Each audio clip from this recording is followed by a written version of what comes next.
you folks have been quite interested and really like my brush fence, that I am making. I will show you how I've been doing it. So this is what I have cleared out. Some of you remember you couldn't even see in here. I hadn't even walked back here for many years. So what I have done is, what works for me is these birch here. This is gray birch, most of it. And I picked the biggest, the saplings, the biggest, straightest ones, and I will make stakes out of those, sharpen the end with the chainsaw so I can use them as stakes for my fence, my posts for my fence. So I found 3 here that I can use. I'll have to go elsewhere to cut my post stakes. So I've dug those out. I can make 3 posts out of that. And then when I have a few minutes, I'll pick up the brush, sort the brush into, like, this is quite small pieces. And then I've got some longer pieces. I've got some boughs there, tops of, looks like maybe a spruce. Some longer pieces. I've got pieces that are really bulky and I'll have to make those work. Then over here, I've separated real small twigs, more medium-sized twigs, and some longer pieces. Now in here, there are alders. I live next to a bog. There's a lot of alders. Alders and I have a hate-hate relationship. So I make sure, because I don't want to propagate any more alders in here, so I'll make sure that the alder brush is not placed on the ground. I'll take some birch shrub here and I'll lay them down the first foot or more up off the ground, and then I will put the alders in the middle or on top of the fence so they can't sprout, right? I'm trying to get rid of alders, not make more alders. So if you all know about alders, any little branch or node or whatever that will create roots and then they will grow. I've seen alders that I have cut and left on the ground form new bushes the whole length of it, right? That's going against what I'm trying to do. So the first thing I do is find my stakes, sort my brush so it's just easier picking, and I still got to go through this brush here. This is what I've been picking from, and there's a whole lot. Some of that brush over there is 4 feet high. It's kind of monotonous but kind of relaxing at the same time. So far I have not found a single tick, which is really good. So there's a lot of work to be done, but I start out by sorting my brush and finding my posts. So these are my 3 stakes taken from those saplings. I try to get them as straight as possible, but if, like that middle one there, has a little curve. I measured it out 5-6 feet, took the chainsaw, made a point on the end, the small end, so I could hammer at the big end. I took some of the bigger limbs off, and down here toward where I'm going to be driving it in the ground, I make sure I take all the limbs off because that just gives resistance when I'm trying to pound it. So the first 1.5 to 2 feet, I try to make this as smooth as I can. Take all those bumps off. It's just easier driving them in the ground. So I am going to be adding on to this corner here. I just rounded the corner. I haven't put really that much brush on it, but this is where I'm going to be working for the demonstration, so y'all see how easy it is to do and a good way to use up some brush. I'll put you on the tripod. I'm not a big fan of getting on the putting the camera on the tripod. I just said that I do not do that and don't like to do that, and I find it maddening. But y'all want to see how I make the brush fence, so I am going to do that and just deal with it on my end, all right?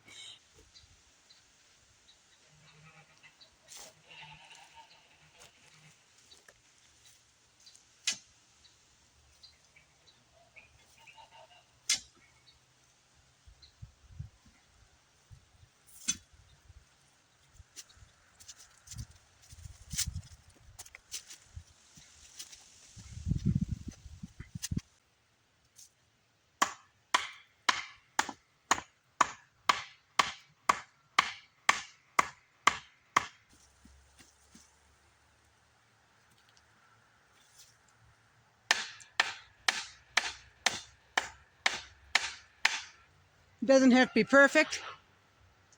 The inside of each stake is about a foot. You can make it as wide or as narrow as you would like. I would caution you on making it too narrow, because if you put too much brush, it's just going to wire out the stakes. If you make it too wide, you're going to use a pile of brush. So this is what I do. That's a start. There's a stump there. I'm just going to go right on over the stump with my brush.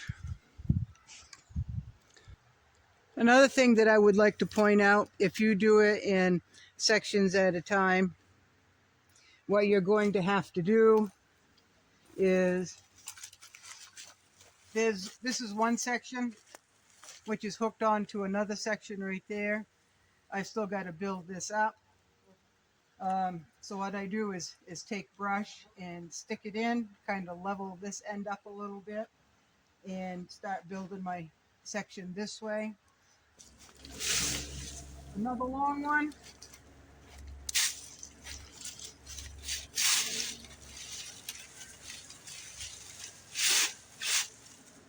Shove it in. I'm filling this gap here where I left off from that section.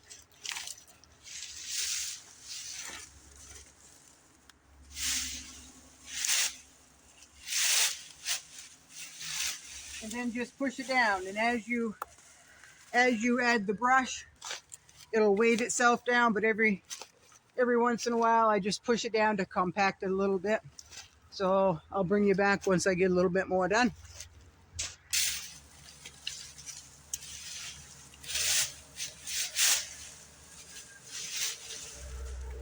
Sorry for my backside view, folks.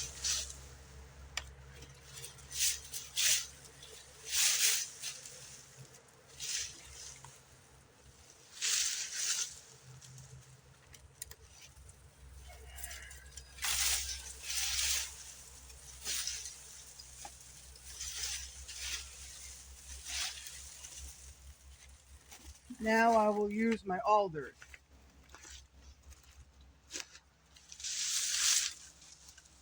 Alders and me,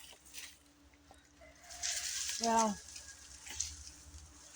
I hate alders. I really do. I don't hate much, but alders I'm not a big fan of.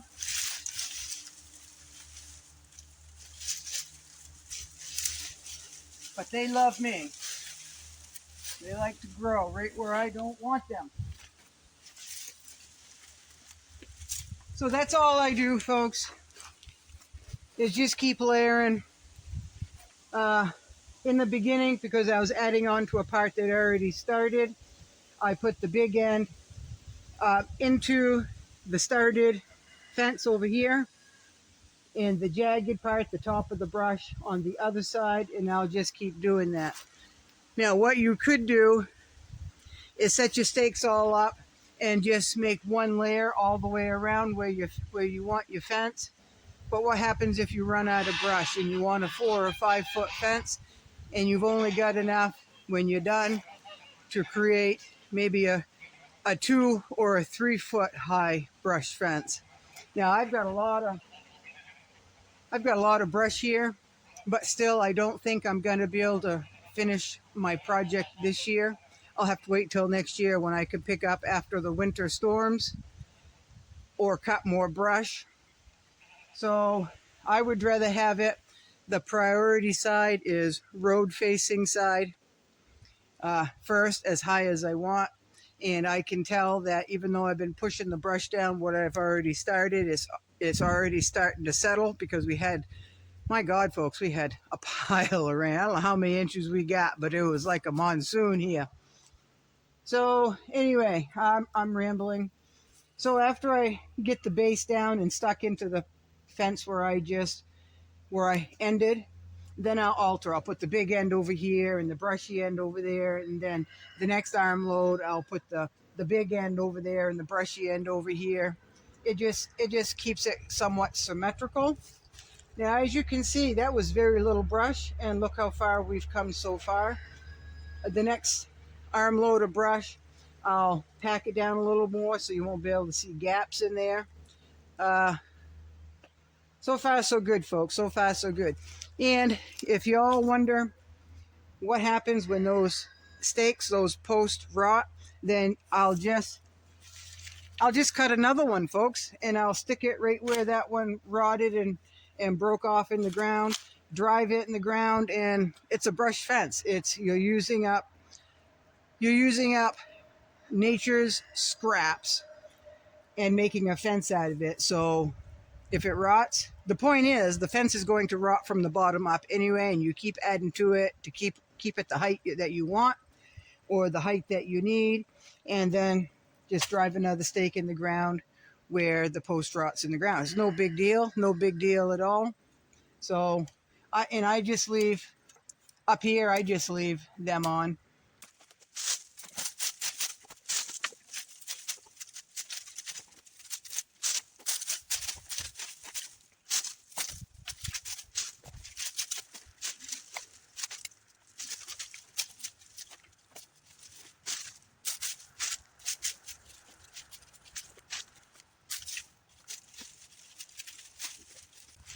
All right, once you've kind of joined the two sections together from where you left off last time, and you've got the longer brush where you want it, so you're kind of somewhat symmetrical. This end's a little bit higher than this end, but we want to keep it symmetrical. We want to make sure there's not many gaps in there, or I don't anyway.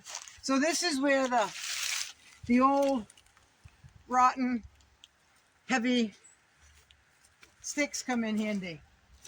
I just lay them down, make sure they're braced between two posts. Anything that has a tendency to stick up will kind of settle down a little bit. And it's a good way to use up this stuff that's just rotten anyway, right?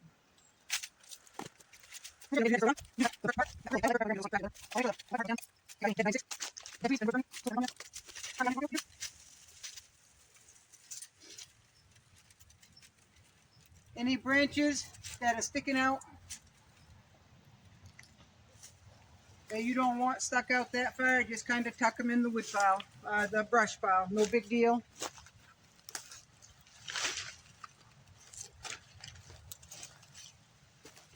This is such a simple process, folks.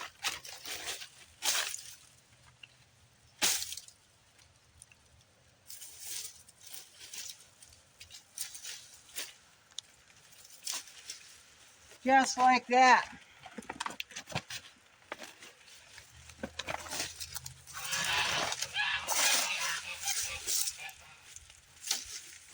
And then you can either continue with the bigger pieces. I like to save my larger pieces for the base. That's just what I like to do. Now I'm going to get the medium pieces and just kind of stack them on top. Real simple fence, folks. Real simple. Got the tops of a little spruce. You put that right on there any way you want to.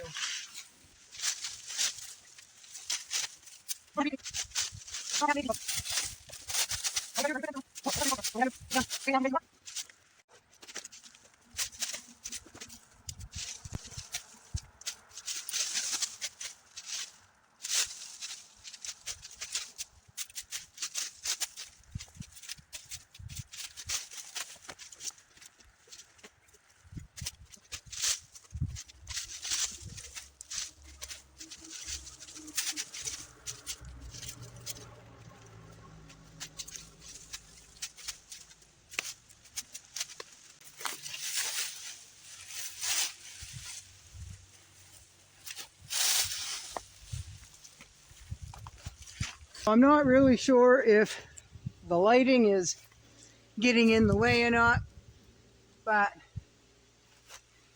I'm a little higher here than I am way down there. But you want to remember the next section, when I start it, just like over here, I'll take the big brush and stick it in. That will, as I build up the next section, that section will come up and be more symmetrical. So right now what I'm doing is layering brush. Dead stuff, if I have a spongy spot that is allowing a decent gap to go through the brush fence, and then I'll take something rotten, a piece of stick, a dead branch, and just pile in that area and just keep it on adding brush until it's a height that I want. Every once in a while, I will go the length of that section and push it down a little bit to close those gaps as well. So as you can see, that is not taking very long at all, and I'm hauling my brush about 50. My pile of brush is like 50 yards from here. And the hardest part of all this is walking around the little brush stubbles that will really trip you up and get hurt. So being mindful of where I step while hauling a great big armload of brush. This is a real simple project, folks. It does not have to be neat. It does not have to be tidy, but it's as neat and tidy as you want it to be. Now, let me take you off the tripod. Let me show you something. Now, this is the very first section that I did. It looks quite neat, right? It looks quite neat. That's because I took the chainsaw and tidied up the top, tidied up the sides when I cut the door to my entryway. You can do that or not. I did it for the first time. The rest I have not, and honestly, it looks nice trimmed, but it also looks nice shaggy too. Because when you get the height that you want and you're done, you can go and take these ones that stick out a little bit and just bend them and tuck them in, right? So you don't have to trim it up, or you can if you want. It's up to you. From when I started to where I am, got to stop and take my sweatshirt off. Just that few minutes is how high we got, and I extended it. So another 10 minutes and I'll be done that section. Well, that's what I've done so far. I had company stop in, and then I had to go do something. But as you can see, that doesn't take very long. It's not hard work at all. It's not completely done, but it's good enough for what I have time for today. Those posts are a little tall. I'll probably cut them down. Well, the ones on the left probably a foot, and maybe 8-10 inches the ones on the other side. But it's just that simple. It's just that simple. You don't have to be fancy. You don't have to be neat. You just pile and brush.